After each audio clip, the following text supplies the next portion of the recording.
L'avion entame sa descente en direction de la piste 25 gauche de l'aéroport de LAX. Si les services d'urgence sont au rendez-vous, ce sont aussi des téléspectateurs de tout le pays qui attendent le dénouement de cette histoire. Juste avant que l'avion entre en contact avec la piste, un message automatique a été diffusé via l'interphone et il disait « Préparez-vous, préparez-vous, préparez-vous, préparez-vous, préparez-vous, préparez-vous ». Pour les passagers et les membres de l'équipage du vol 292, le moment de vérité est enfin arrivé.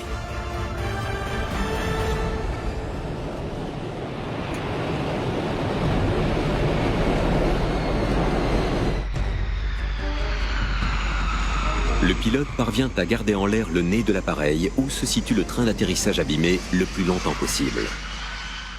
Je n'avais encore jamais entendu de message de ce genre, sauf les fois où je regardais des documentaires sur des crashs aériens.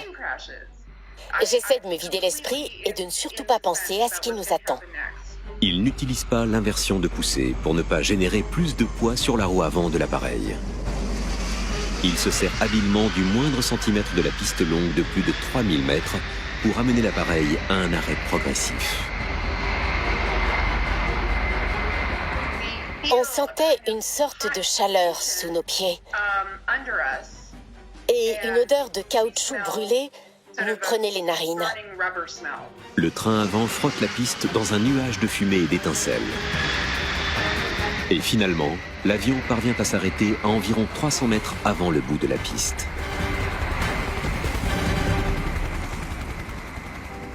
Quand l'avion s'arrête et qu'on se rend compte qu'il n'a pas explosé, c'est l'euphorie totale dans la cabine. Le pilote a réalisé cet atterrissage avec brio. Il a eu le temps de consulter le contrôle de trafic aérien pour être sûr que tous les services d'urgence étaient en place. Il a aussi pris le temps d'informer l'équipage et les passagers de la situation. Et au final, il a parfaitement réussi sa manœuvre. Si le pilote s'est montré à la hauteur de la situation, les journalistes et les médias, quant à eux, n'ont pas fait preuve de bon sens. Cette histoire est restée dans les mémoires, alors qu'on était loin du désastre annoncé.